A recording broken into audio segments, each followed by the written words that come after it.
this hearing of the Minnesota Senate Taxes Committee, Tuesday, February 18th at 9:11 a.m. There is a quorum present. Members have the minutes. Are there any corrections or additions? Seeing none, the minutes are approved as presented. First bill before us today is, excuse me, Senate File 883, Senator Putnam.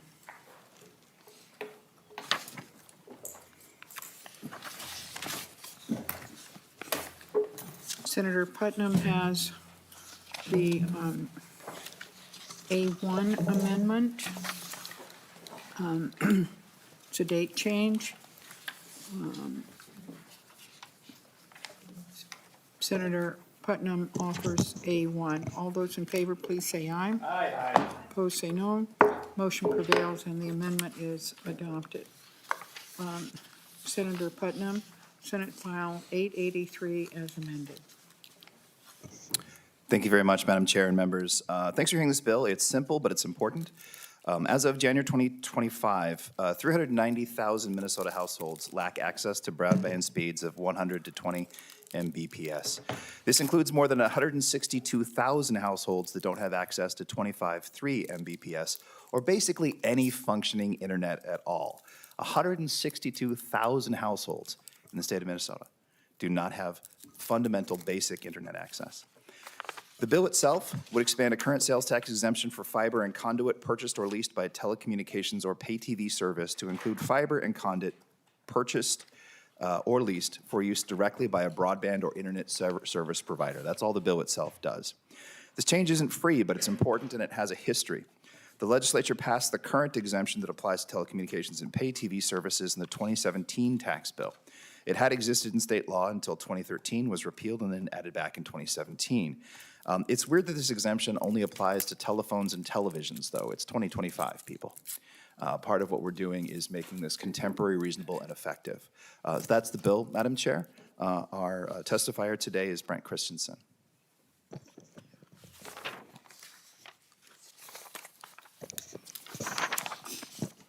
Welcome to the committee, sir. First of all, are there any questions for Senator Putnam about the bill? I have one. I'm going to have a bill shortly that addresses the word primarily, and I see it in this bill. And can you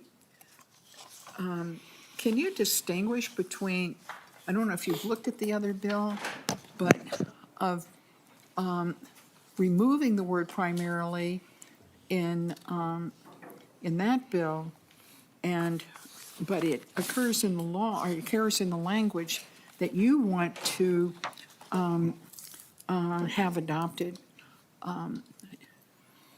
Can you enlighten us on that? Or do you know anybody who can? I'm very skeptical of my capacity for enlightenment, Madam Chair, but I do want to also acknowledge that I carried the primarily bill last session. Yes. And I thought that I had license to do all the grammar bills. So I'm a little bit disappointed. But if you're going to do one, I think you're the one to be the primary person now. Because I do recall Senator Klein saying it was the most expensive one-word bill ever last time around. In terms of the interaction between these two bills, though, Madam Chair, I'm not particularly going to be an expert on that, and I think Mr. Christensen can probably take care of that. Okay, great. Yeah. Welcome to the committee, sir. If you'd identify yourself for the record, and I will point out that we do have a revenue estimate in accompanying the language of the bill. If you'd identify yourself, please. Thank you, Madam Chair. Members of the committee, good morning. My name is Brent Christensen, and I'm the president and CEO of the Minnesota Telecom Alliance. We're a trade association that represents... And I want, sir, if you would get the microphone as close to you as possible. Okay, is that better? That's better. Okay. Thank you, sir. Brent Christensen, President and CEO of the Minnesota Telecom Alliance. We're a trade association that represents rural broadband providers throughout Minnesota. Before I go into my testimony, I'd like to answer your question about the difference between the two bills. The bill that we've got and the language that we've got doesn't address the word primarily. But it gets around that and applies to all internet service providers. If you take out the word primarily, then it only affects service providers that provide telephone or television service. There are still a small number of providers out there that do just provide internet. They don't provide telephone or television. Our language would affect them. The bill that you have, that you'll be hearing shortly, only affects those telephone companies or cable TV companies. I see. I think I see. Okay, thank you, that, it helps, at least. But continue with your testimony. So MTA members are a mix of family-owned, cooperatives, privately held, publicly traded broadband providers throughout Minnesota. And while MTA members have many different structures, one thing we have in common is our commitment to serving Minnesota. And I appreciate the opportunity to testify in favor of this bill. As Senator Putnam said, we've been at this for quite a while, and you know, the definition of insanity is doing the same thing over and over and expecting different results. So what's changed this year? We've had a number of Department of Revenue audits of our members, and the answers have been all over the board. Some companies, we've had 3 actually in the last 2 years that have been challenged by this. One auditor told one of my members that as long as they use the fiber for telephone or television, they don't have to pay sales tax. Another auditor told another company that if it's 51% for telephone and television, or television, you don't have to pay sales tax, but it's 51% internet, you have to pay sales tax. And oh, by the way, the burden of proof was on the company to prove that that's what they were using it for, which I will tell you as a former network operator is not possible. And so what's happened since the last time we were before you is I've had meetings with the Department of Revenue about this, and we've had conversations about how this should be applied. And our conversations are pretty much around the word primarily that you bring up in your bill. And they asked me to define primarily, and they thought it had to do, and they think it has to do with revenue and how the income is paid on the sales tax. And I told them that in our world, we are primarily responsible to provide telephone service. We have to do that. We're required by the Public Utilities Commission, we're required by the FCC, we have to do that. We're not required by anybody to provide internet, but that's what the customer is asking for, and that's the technology that's out there. So that's what we're actually doing. Since that time, the Department of Revenue had an appeal from one of my members on the sales tax, and while they didn't come out and say they upheld the appeal or allowed the appeal, they didn't say why, and they didn't say it was because of that definition of primarily, but we kind of think that is. So we've had continuing conversations with them. We think that they're going to come out, we've asked them to come out with a new revenue note on the topic. They're waiting now until to see the outcome of the legislation. So this bill, whether it's this bill or it's the bill you're going to hear, whichever one passes and gets through is going to get us to where we need to be. And this is a dollar for dollar broadband expense. So whatever's not paid in sales tax here is paid to deploy more and more broadband. And last time I got up here and I testified and I told you that I had a little bit of an issue with the revenue note because that's actually taxes that are collected that the legislature in 2017 did not intended to be collected. So in my opinion, the revenue note on this should be 0, but I'm not the Department of Revenue. So with that, Madam Chair, I'm happy to stand for more questions. Okay. Are there further questions for Senator Putnam or for Mr. Christensen? Seeing none, thank you very much. And we're going to further explore this definition of this one-word difference. If not in this committee right now, maybe later, Senator Putnam, in working with and listening to representatives from the Department of Revenue. Okay. Thank you, Madam Chair. And thank you to you for co-authoring, as well as Senators Westrums and Nelson as well. Okay. So with that, Senate File 883 as amended is laid over. Is this mine? Oh, I don't think. Which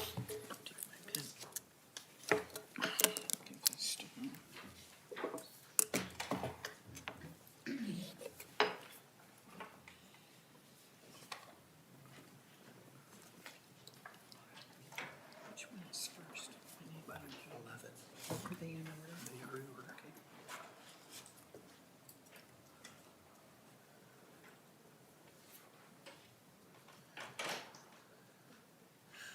Okay.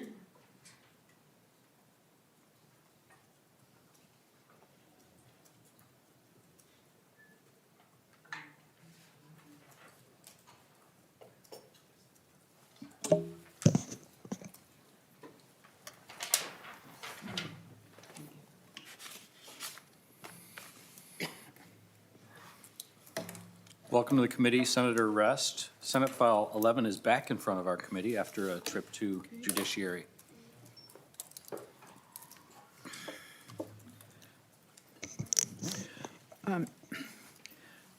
Mr. Chairman and members, seen this bill before. We heard it in taxes, and then it went to the Committee on Judiciary because it had a data practices implication.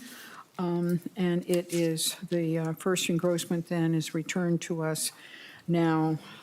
Quite simply, it adds to the statute regarding sales tax exemptions before on, that we passed on the firearm storage units, and now also adds in Section 1 of the bill addressing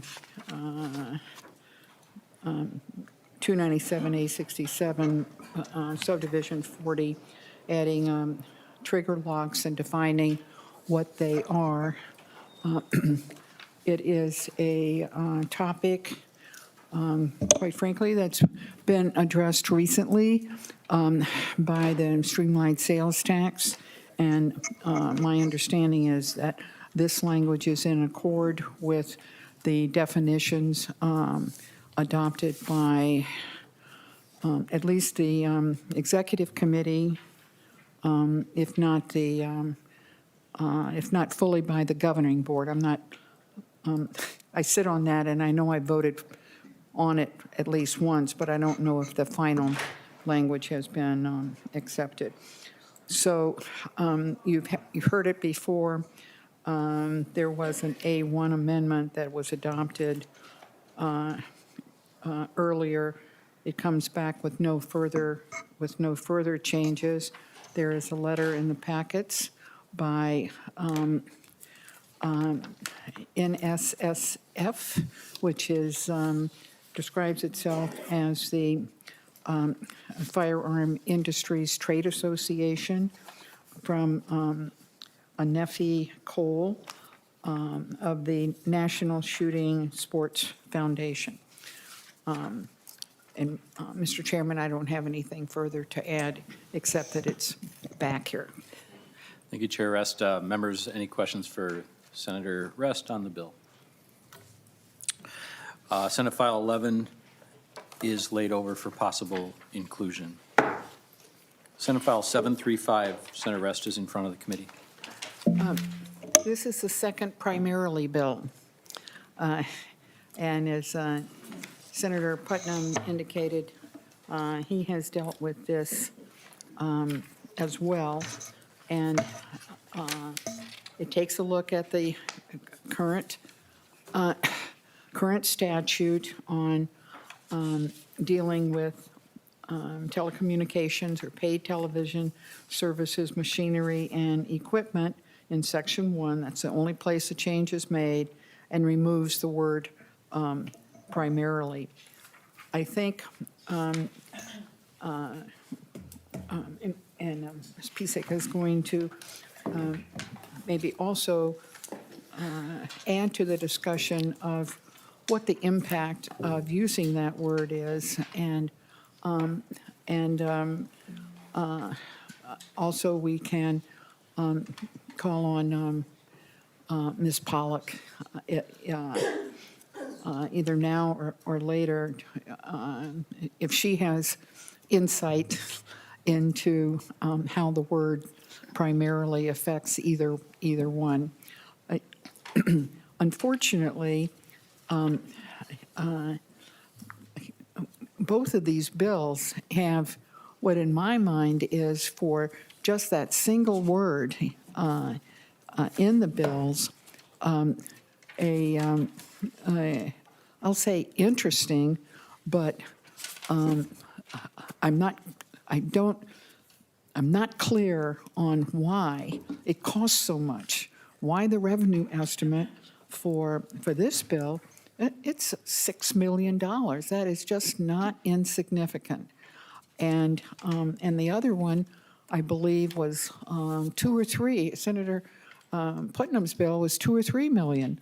And I don't, I've read the explanation at the bottom on the revenue analysis detail, and I'm still uncertain as to what the impact would be.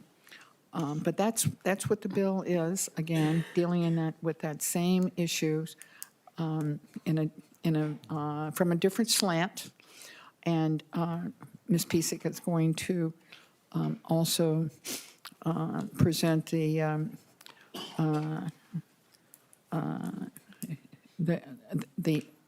understanding of how this bill and how the current law has had an impact on their industry.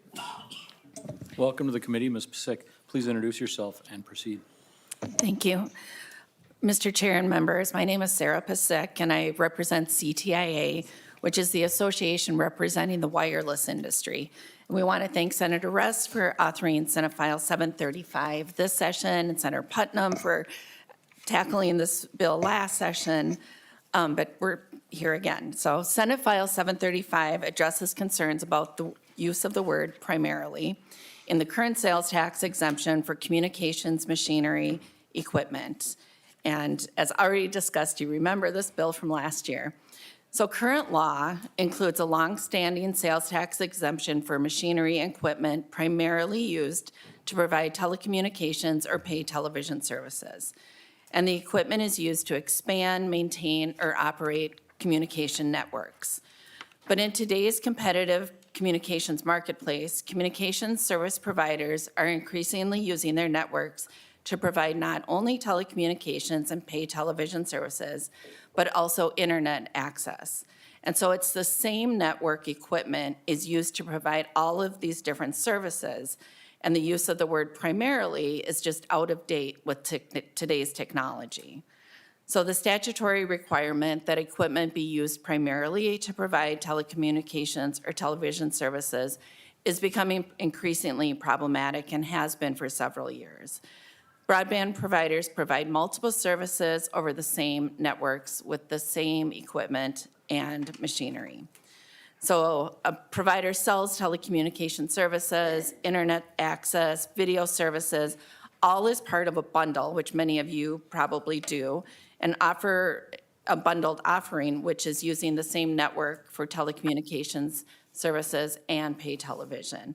But customers or others who are purchasing only internet access are using the same equipment. So for this reason, we are asking the legislature to again look at clarifying the existing sales tax by just removing the word primarily. And then this, as Senator Putnam's bill also, would encourage continued investment in broadband communication networks. It would provide certainty for telecommunications providers and the Department of Revenue. It would end disputes over the primarily language that is being used, which you heard in the previous bill. There's been audit challenges and disputes, and it hasn't been ruled the same way every time, and ensures a level playing field in the tax treatment of broadband communications and investment for all communications providers, which promotes competition and consumer choice. So in the simplest terms, it's nearly impossible to determine exactly what service a customer is primarily receiving from the exact same equipment. And it's not the same for each customer, but it's always the same equipment. So there's also a letter in your packet from the Minnesota Cable Association, which support this bill. And then also Mr. Scott Mackey is available online to provide any additional comments or answer questions. And again, we thank Senator Russ. Look forward to continuing to work with the department because we also are a little surprised by the size of the revenue note and hope to get that down. Thank you, Ms. Pasick. Mr. Mackey, I know you don't have testimony, you're here for support, but if you can hear us, can you introduce yourself for the record, please? Thank you, Senator. Scott Mackey with Leonine Public Affairs, representing CTIA and the major wireless companies doing business in Minnesota. Can you hear me okay? We can. Just a couple of quick points. I think the issues that Mr. Christensen raised about sort of the difficulty in figuring out what primarily means, the same thing is also happening with our members as well. And, you know, if you think about it, this bill does not change the base, if you will, of it doesn't change what equipment is exempt. This is the same equipment that's always been exempt. What's changing is what customers are buying over that equipment. And when a company installs a piece of equipment, one customer might be using it 100% for telephone service. Another customer might be using it 100% for internet access because all they're buying is internet. And additionally, there are customers that are using it for social media and other services that, you know, once you have internet access, those services are provided. So the whole question of the fiscal note, as Senator Rest said, is very puzzling because this is equipment that's always been exempt. The only thing that's changed, it's the very same equipment, the same wireless antennas, the same routers, the same switches. It's the same equipment that's always been exempt. All that's changing is the uses. And without this bill, I just think there's going to be continued disputes and arguments. As Mr. Christensen said, well, how do you define primarily? It's not in the statute. It varies by customer. It might even vary by customers within a cell tower location. And it raises extreme difficulties for us as we try to upgrade the networks and spend millions and millions of dollars to try to meet customers' insatiable demand for new services and data over our networks. It's really hard to keep up. And getting in multi-year disputes with the department over something that has always been the intent of the legislature to exempt and has always been exempt. It's just hard to figure out. I guess it depends on how you look at it. It's just really hard to figure. Is puzzling, the fiscal note. And so we appreciate Senator Rest, who's been a leader on tax issues with NCSL and national organizations who've looked at some of these tax issues from bringing forward this bill. Happy to try to answer any questions, but again, just reiterating what both Senator Rest and Sarah said, we need to get this resolved so that we can avoid disputes and continue the intent that the legislature has long had to make these important and expensive business inputs exempt from taxation. Thank you. Thank you, Mr. Mackey. For members' benefit, I'll point out that we don't have a fiscal note on this bill. We have a revenue estimate. Any questions or comments? Senator Nelson. Thank you, Mr. Chair. Well, I'm highly supportive of both of these bills and their intent. But you do bring up these questions about why the fiscal notes are different, and I don't know why that is, but I would point out one thing, and then I have a question that I'm wondering about. There are the two different points on the revenue analysis, fiscal note, on the revenue analysis detail. One, this would be the Putnam bill, assumes that fiber and conduit are 6% of telecommunication expenditures. And on the Senator Rest bill, the qualifying equipment is assumed to be 10% of total telecommunication expenditures. So I'm not sure why that difference is in there, but certainly that could lead to the math difference. But my question is this. I understand the problems with the audit. You know, I'm thinking private letter ruling might be helpful. No, teasing. But also the equipment, it's the same equipment, but of course we have new equipment now, and and the technology is different. And I also understand that customers' preferences have changed. But there's one question I have about the providers. Are there some providers who provide the telecommunications who are currently getting that sales tax preferential treatment? But now, with expanding the bill by removing the word primarily, there would be other providers, obviously, who would get that same treatment. And I'm just curious if there's any competitive advantage to some providers with the current use of the word primarily that would be removed if we updated our language. I don't know who might know the answer to that. Ms. Pasick. Thank you, Senator Nelson, for the question. I think that, as you saw, Brent Christensen, who was here previously from the Minnesota Telecom Association and represents some of the smallest telephone providers, has the same problem that AT&T, Verizon, T-Mobile have, in that his providers are also looking for this sales tax clarification. You heard him say they also support this bill to just remove the word primarily, and that solves their problem as well. So really all the telecommunications providers, whether it's wireless or landline, are all looking for the same clarification because we're all providing those same services. Or wireless doesn't provide a landline, but it's his members are providing the same services we are.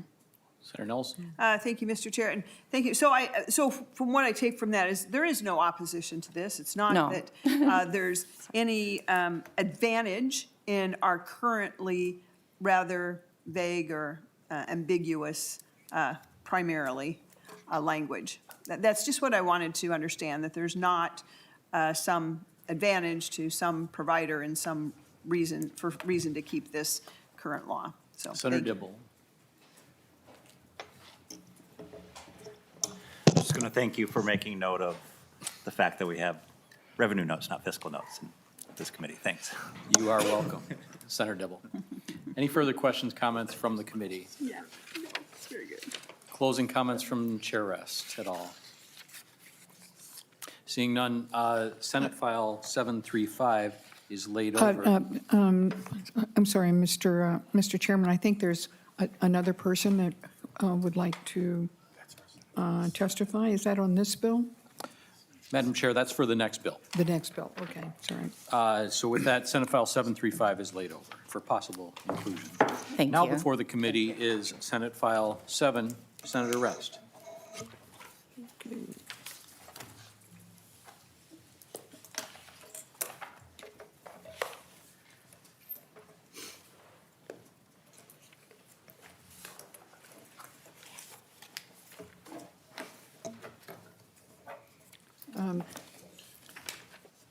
Thank you. Thank you, Mr. Chairman.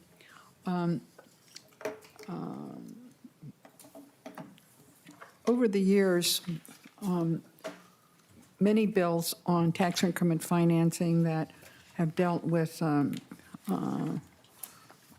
using a redevelopment district, one of the 25-year districts, to remove blight from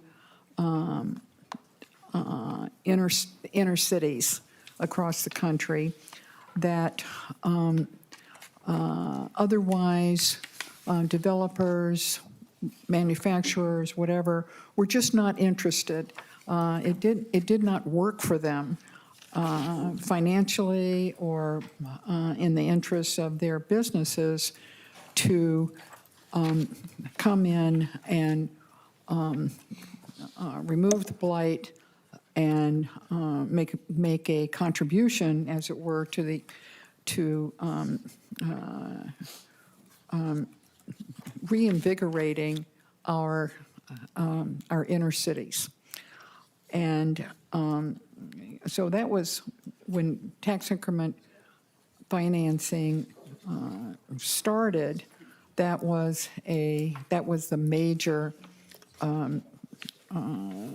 impetus for it.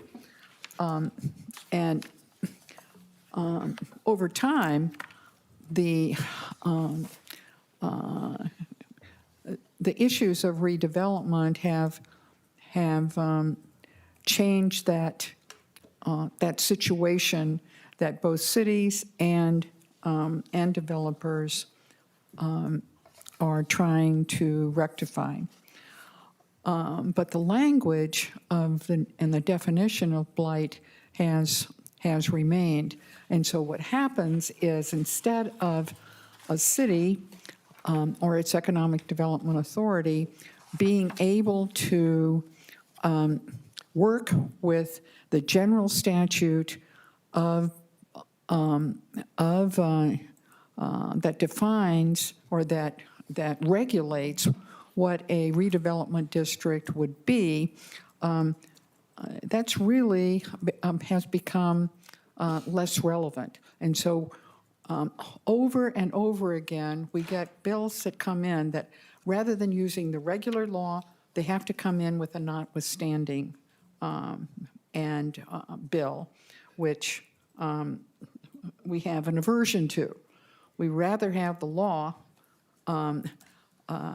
rather not have any kind of special legislation that, except in maybe extremely complicated developments.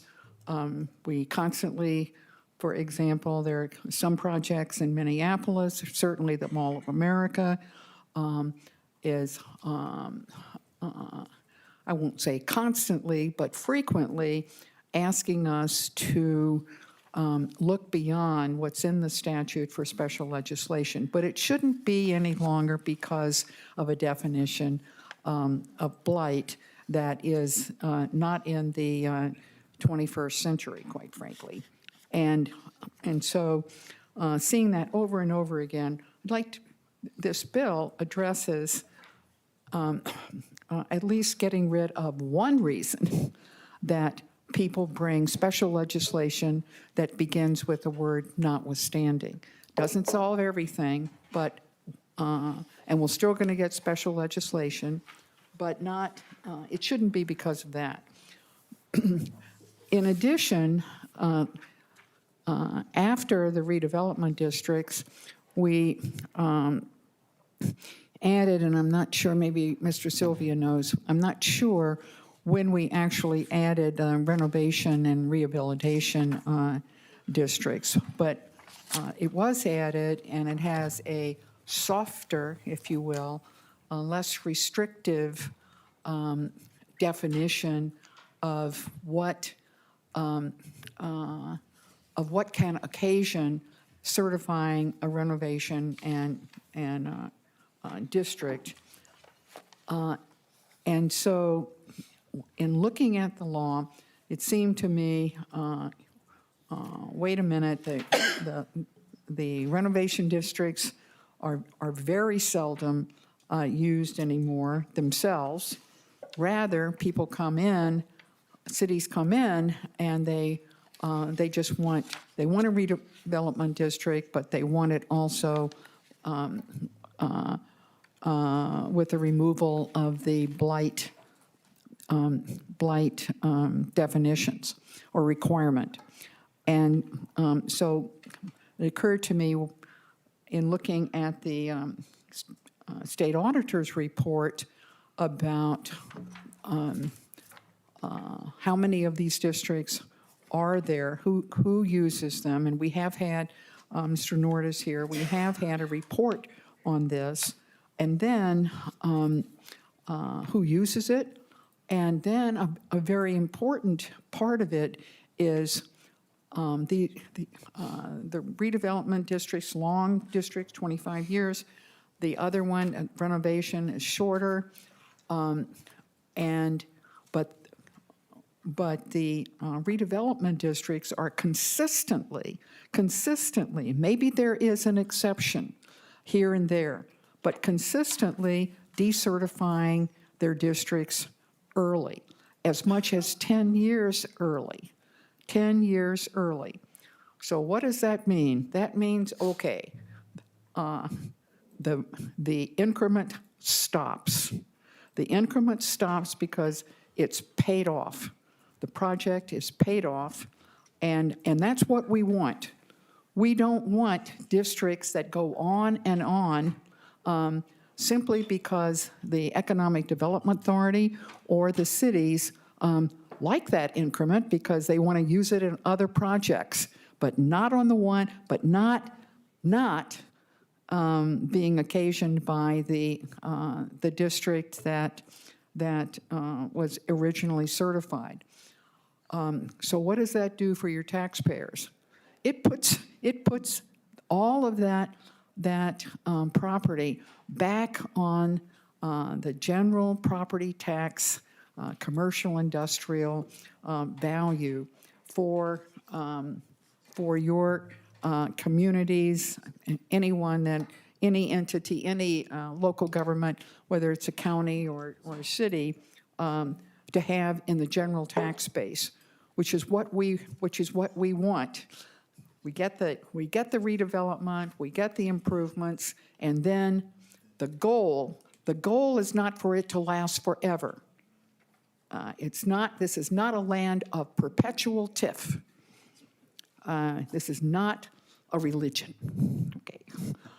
We want it back on the tax rolls, and that's what the program is designed to do. So how to make it slightly easier, but then a bit of a challenge.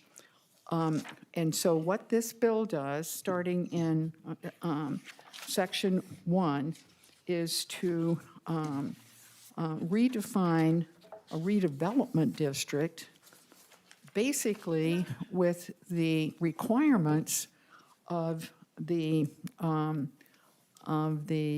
shorter renovation district. So that happens in Section 1, beginning in line 14, with the talking about what kind of parcels they are. They have to be at least 70% of the area defined there, and then on line 118, they have to be occupied by all these types of property, the parking lots and streets and so forth.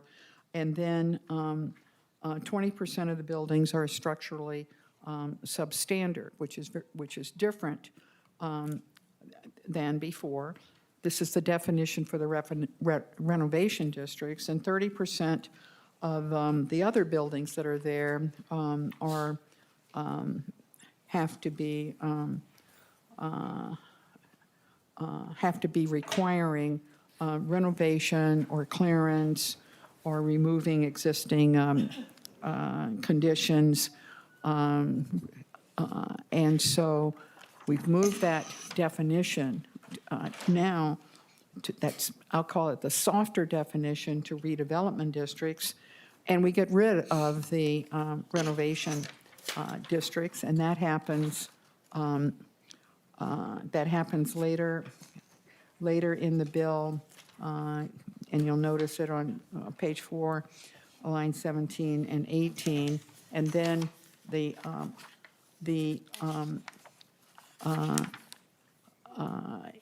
on page 6, section 3, or actually it's on page 7, the language, the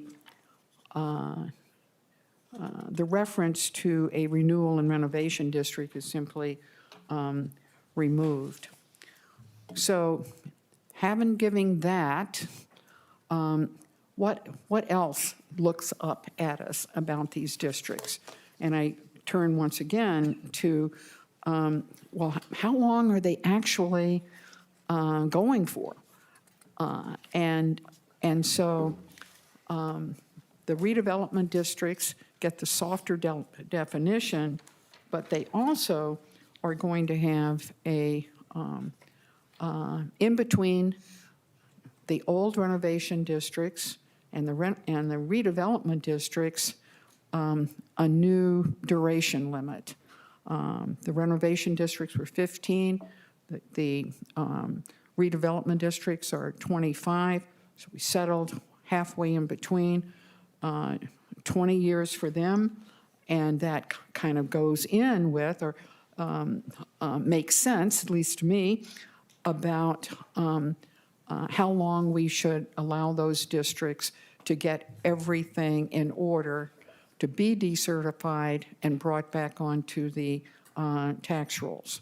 Will there be occurrences as this moves forward, because the effective date is July 1 of 2025?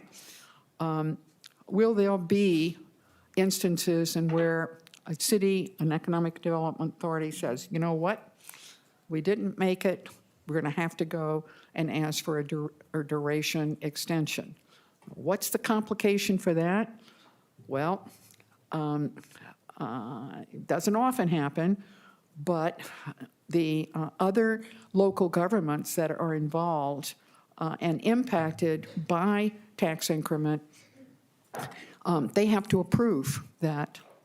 Most of the time, if there is a request for a duration extension, the other local governments say yes. But they don't have to, because it does impact tax revenues from the property tax that fund their budgets as well. And we sometimes get a bill, special legislation, another notwithstanding, that wants to be excused from the approval of the county or the school district. And most of the time, we have not, it hasn't happened often, but we allow that authority of the school district and the county to stand pat. And the city, the development authority, just has to convince those other two local governments that it's in their best interests to allow an extension of the duration. And so that's the second major point of this bill. Sections 5 and whatever it is, 6 and 7 and 8 are technical, and then in section 8 actually is the repealer, which is printed on page 1R, referencing the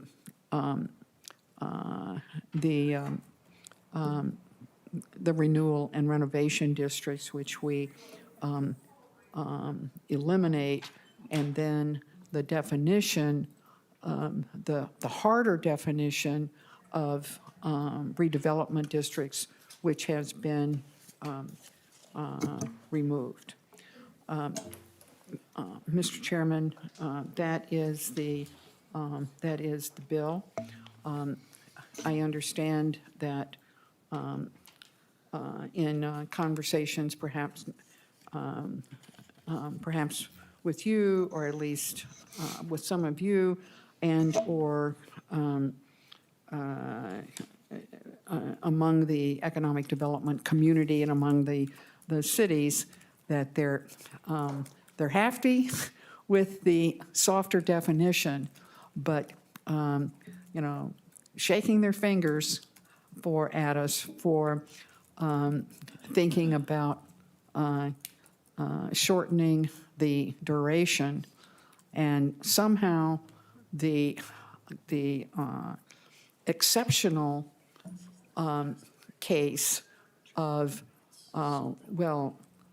sometimes you can't get it done in 20 years, or just because some districts, or many actually from the OSA's report, decertify early, that is not a justification for shortening the duration limits. And my response to that is, Well, if that's actually going to happen, and you do have a district that does not have, that is going to need some sort of extraordinary, or will not be following the general pattern of this 10 years of decertifying early, well, then come and talk to us. Put in a special bill, and we'll take a look at it. And generally, we have, in tax increment, we have gone out of our ways to make it work for communities, because we all want those projects to be successful, but the goal is not to continue the increment. That is not the goal. The goal is to, using the current situations, which allows pooling. So if you've got if you've got something that ain't working, and you've got a cash cow over here, you can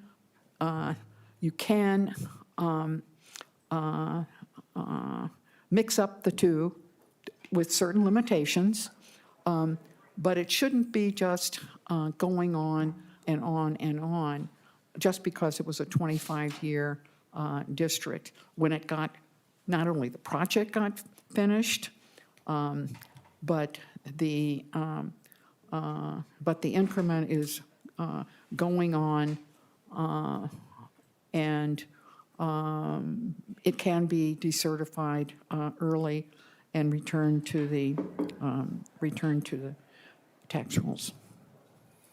Thank you, Senator Rest. Are there members of the audience who would like to come forward and testify on Senate File 7? I can't hear you, I'm sorry. We have a member of the audience who wishes to come forward and testify, Senator. Welcome to the committee. Please introduce yourself for the record and proceed. Thank you, Chair. I am Stacy Quilvang. I am a municipal advisor who gets the wonderful opportunity to spend a lot of Monday and Tuesday evenings in city council chambers talking about tax increment and creating tax increment districts. And what I can say is that, many of you who sat in the council chambers or were council members prior to being here, essentially, there really isn't a council that wants to have a district that goes on forever and ever. So everyone's goal is to get the goals of the redevelopment done and get that back on the tax rolls as soon as possible. I want to thank you for the opportunity to be here today, and thank you, Senator Rest, for looking to make changes to the TIF statute that will hopefully reduce the number of special legislative requests that you guys actually see.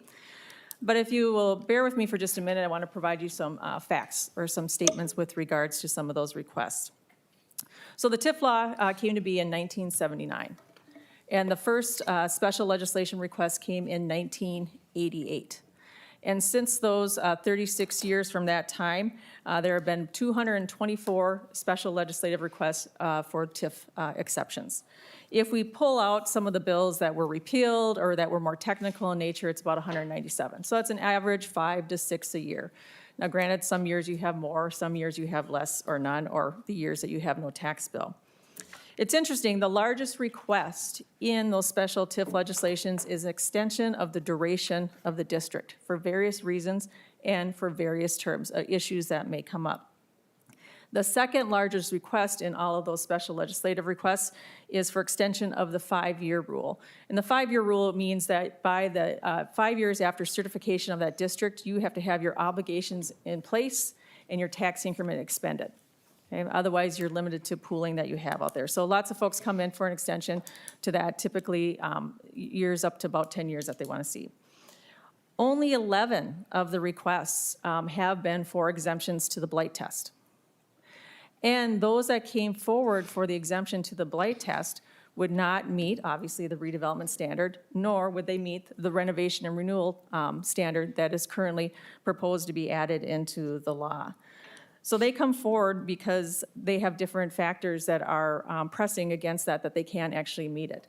A lot of times it may be that there's parking ramps, it may be vacant lots, it may be contamination that doesn't meet some of the other qualifications that you have. In addition, over 700 of the 1,600 districts that are out there today are redevelopment districts. Those are equally spread between greater Minnesota and metropolitan area, and only 18 renovation and renewal districts. And the reason why is that most developments need that longer term. It's very appropriate for cities to come to you guys and ask for exemptions from the law. And I can tell you from working with so many clients is that everyone tries to work in the parameters that are there. But sometimes things happen and it just doesn't work, so they have to come forward. But eliminating the renovation and renewal district and just putting that factor in as a blight test, as a secondary test or option within the renovation or in the redevelopment districts is not going to eliminate the requests for special legislation, as for the reasons that I stated before. In addition, the proposed reduction of the redevelopment district from 25 to 20 years is going to harm a lot of communities. Now, yes, per the reports that you've seen, 75% plus or minus of the cities and the districts decertify early. And I would say that's for various reasons. One, I think cities have become much more sophisticated in their analysis and fiscal review of developers' requests. A lot of cities are putting what we call look-back provisions in development agreements. So once the development's done, they want to look at it and see if you actually needed that amount of TIF or not. And also, there's the thing that's commonly known as the year 6 rule in the TIF law that's currently there. And that says, as Senator Rest says, once your obligations are done and paid for, you have to shut that district down. You don't have a choice. You have to shut that district down. And like I said before, you know, many of the councils, that is their purview. That's what they want to do. They equally want to get those projects back on the tax rolls so everybody benefits much more from those. But what happens if you change that from 25 to 20 years? There's 25 plus or minus of the districts or cities out there that are going to be harmed by this. So they have strategic priorities within their communities that they're not going to be able to meet. And the reality is that development or real estate doesn't, you know, coalesce or coincide with the timing of legislative requests, right? It slows down the process to get those projects underway, which can increase costs. So if someone has to come to you to ask for an extension of what they used to be able to have 25 years and now they only have 20, they have to come to you and ask, which takes time within the real estate cycle to get that. But second of all, there are times when we don't have a tax bill. So it could be a couple years or a few years before that happens. So I think, you know, what we look at, you know, for the bill that's before you, and in light of trying to assist in accomplishing, you know, trying to reduce the number of requests that actually come before you, I'll give you some thoughts or comments on the legislation as drafted by Senator Rest. Removal of what's known as the 4J rule is appropriate, and that is a common request that we see when they request removal of the blight. Providing an option of a lesser test for redevelopment districts by inserting the renovation renewal standards as an option, that's great. But we'd like to request that the existing standard be modified in the bill and strike the words more than before 50%. So right now, to qualify a district, say you have 2 buildings, the law says that more than 50% have to be blighted. So if you have 2 buildings, that means both of them have to be blighted. And we run into this routinely where that may not be the case. Now having the renovation renewal standard in there, you go, well, does that second building now meet that 30% requirement? Well, there's times when it won't meet that as well. So if the law said that it has to be at least 50%, if you had 2 buildings, only 1, 4, it would be 2. It's the math and how that works out. And I think you would see less requests come before you with that. Keep the term of redevelopment districts at 25 years. Districts that don't need that much time can and will continue to decertify early as required by statute. The law, if it's changed, only penalizes that 25% plus or minus that need that longer term. And the other thing I can say from working with a lot of communities, many have set them up knowing that they need the full 25 years of increment, but things happen, right? Values go up faster than anticipated, so obligations are paying off sooner, and that's why we're seeing some more of that early decertification. And a request that's not in there that we would have would be to extend the 5-year rule to 10 years for all redevelopment districts, not just ones outside the metropolitan area. There is Senate File 585 that's making that request.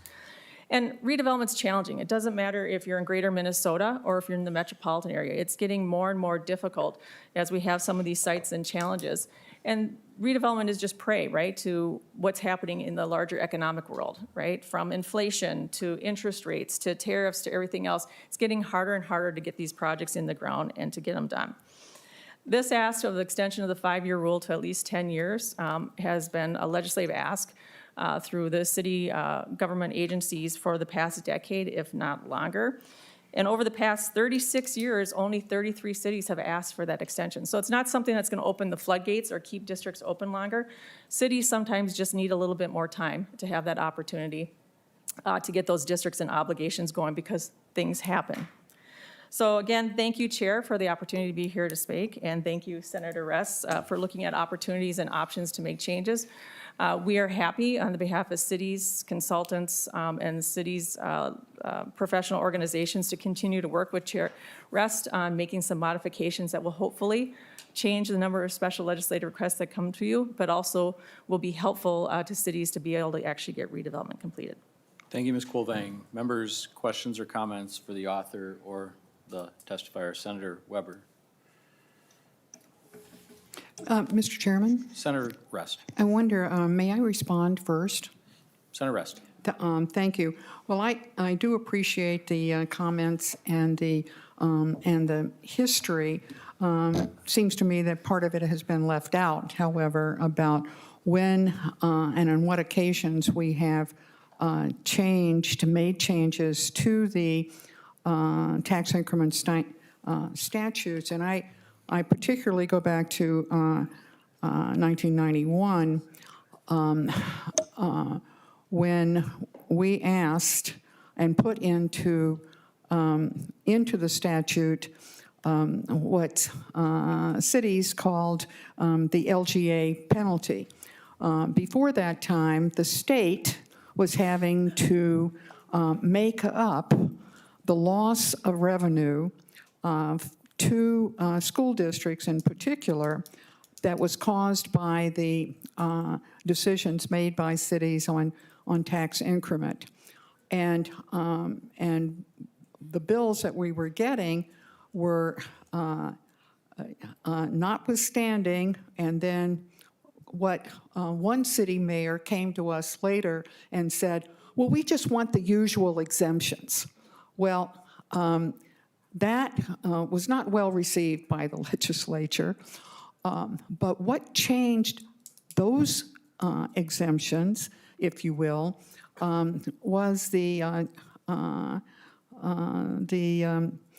2002 change in the way in which it was the, I don't know whether they want to call it a second Minnesota miracle, but nevertheless, we changed the way in which the property taxes were going to be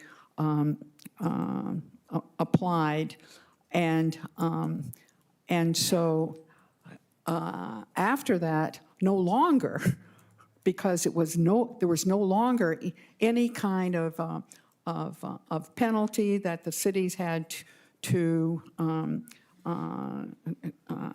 give back to the school districts to keep them whole, because the property tax laws and the reforms were put into place.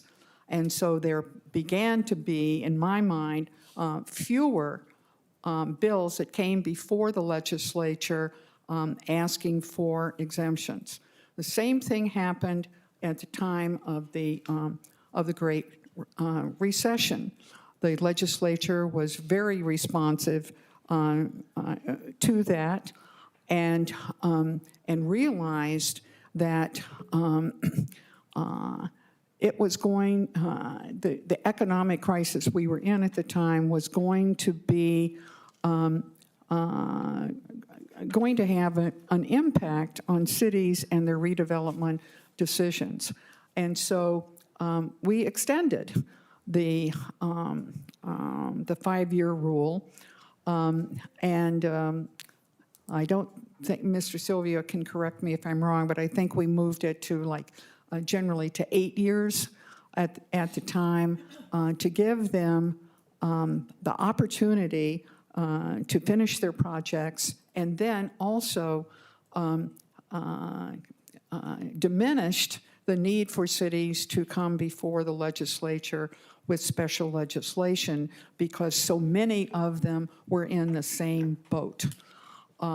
When that crisis passed, then for that period of time, then the 5-year rule was reinstated. What happens when, and I probably am not going to be hearing a bill that just automatically doubles the 5-year rule to 10 years. But the 6-year rule in that instance would become the 11-year rule, in that all increment after that time has to be spent on retiring the bonds, or however the financing itself actually works. So I think that the legislature has been extraordinarily responsive to the activities of cities in promoting tax increment, whether it is in the redevelopment districts. I certainly think that there's no reason, in my mind, because it is so little used, to continue the renovation and renewal districts, but we should be looking very, very carefully at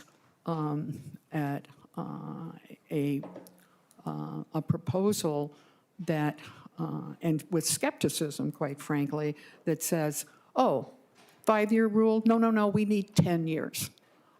That's just not, in my mind, and how I see cities acting with tax increment financing, that is not automatically something that we should approve for everyone. But we're also going to be getting, and we have, the request from Senator Kupek for Moorhead in the way in which that city is, I don't know whether they're one of your clients, but that city is really, really revitalizing their downtown on a, to my mind, on a very carefully, and I have met with the city, carefully planned reimagining of that Minnesota city, which of course has all kinds of challenges because it is a border city. And so I think that we have been very responsive. We have been very I'm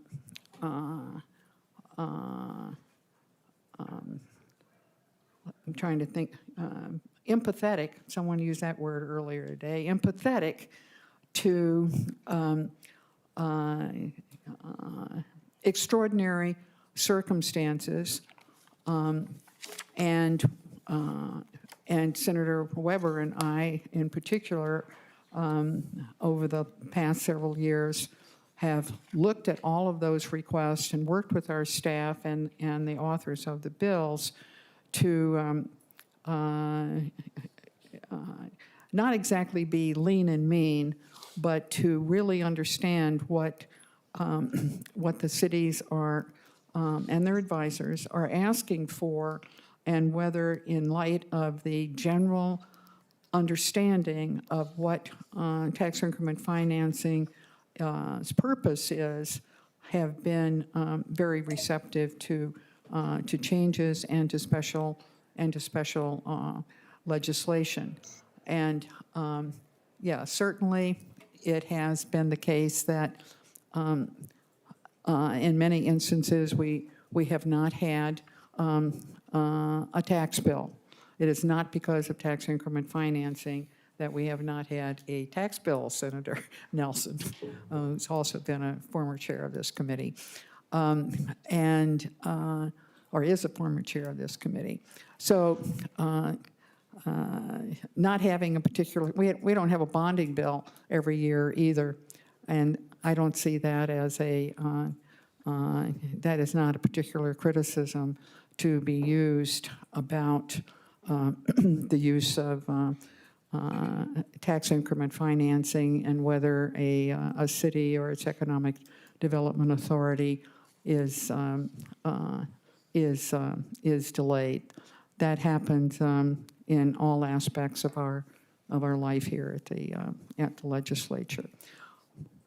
But on the other hand, I really am very, very impressed with the recitation of the history of tax increment financing in Minnesota. And we had for years a special category, pre-79, because there were some pre-79 districts which really were dealing with tremendous blight, and having them in a special category for duration extension. So I think most of the pre-79s, maybe is there any left? There's one. One. So there's one pre-79 district left. And I think we've done a very responsible job with that. Thank you, Mr. Chairman. Senator Weber. Thank you, thank you, Mr. Chair. I think, number one, it's good to bring a bill like this forward because sometimes tax increment financing just happens and everyone forgets why it's there, what the rules are, and what have you. I think the one element that concerns me with the reduction from 25 to 20 years is this. I think, as it was mentioned by the testifier, we've seen early payoff of some of these districts because the increment has increased substantially due to inflating values and due to inflating budgets. And that increment has increased as a result of that and has allowed an early payoff. As we look at values right now, we're seeing an unstable market, in my opinion. We see a great downward pressure in the metro area, particularly in downtown, on commercial industrial properties. I come from an area that the industrial commercial values have always been fairly lethargic in recent years. And yet our costs do not necessarily go down in the same amount that our values are under what we see up here. And so I think what I'm concerned about is that if we have declining values and yet, and there's going to be great upward pressure on local budgets remaining, but declining values, we start to see shifts, and all of a sudden, I think that increment might start to shrink. And yet, as the costs continue, I think we are going to see a need for that extended time period. And I think that none of us know what the future holds in terms of how long that value decline might occur. I'm just looking out for Mr. Sylvia so we don't have all that extra work for him. Right. But that is a concern that I have regarding the loss of those 5 years on a redevelopment project. And also, I stop and think about many of the buildings, the older buildings in my district, still do not have remediation of asbestos and all those things add to those demolition costs. So that is a concern of mine. Senator Rest. Thank you, Mr. Chairman. Thank you, Senator Weber. The 20-year duration was certainly splitting the difference. And I think you're making some very salient points about, particularly in the economic times that we may be going back into, which are not going to be healthy for any number of reasons. Some being impacted at the federal level, some in our own state about what economic vitality is really going to be defined as. And I'm certainly willing to discuss with you and others that duration limit and whether it should stay at 25, at least for the time being, even if we make some of the other changes in the blight test as well. I really don't see any particular need to keep the renovation and rehabilitation districts on the books, quite frankly, but certainly willing to hear about the arguments you're making or points you're making about the duration limits. And Senator Rest, we're under 10 minutes. We have another bill. Any closing comments on this bill? Nope, I'm done. With that, Senate File 7 is laid over for possible inclusion, and before the committee now is Senate File 23, Senator Rest. Mr. Chairman, I'm going to be joined by Mr. Nord. Senate File 23 came as suggestion of the State Auditor's Office, and of course, their expert there is Jason Nord, who's with me now, that that deals with, again, a timely kind of situation that we, in 2021, where we were dealing with the impact of COVID, not on just our lives as individuals, but on the lives of cities as well and their economic development activity. And we allowed them to transfer or to use unobligated increment, and it we allowed more flexibility with it. And we talked about in that time spending, and with the understanding of also investing and loans to get those cities through that period. That period of flexibility ends December 31st of 2025, and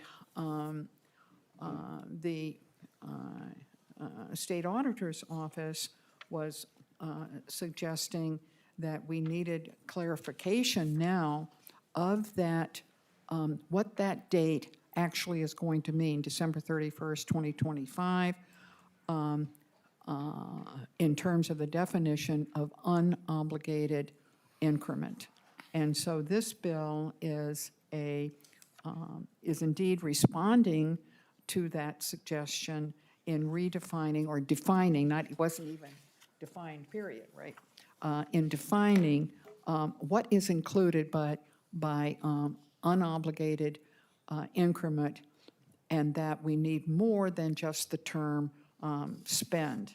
And so that is what Senate File 23 does, and it using their language in Section 1, and then what is required, if you look on page 2, what is required by December 31st, 2025, the original law said just what is spent has to be cease at that time. But during the period where they're able to do that, they were able also to engage in loans and in investments. So are the dollars that are in those loans and investments, do they have to also be returned, or what do we mean by that? And so this language is defines that starting at lines 2.15, that it means any proceeds, principals, and interest on loans and investments, so that there is clarity for the cities with their unobligated increment, what has to happen by December 31st of this year. And and what it means is that it has to be returned to the district that occasioned the unobligated increment and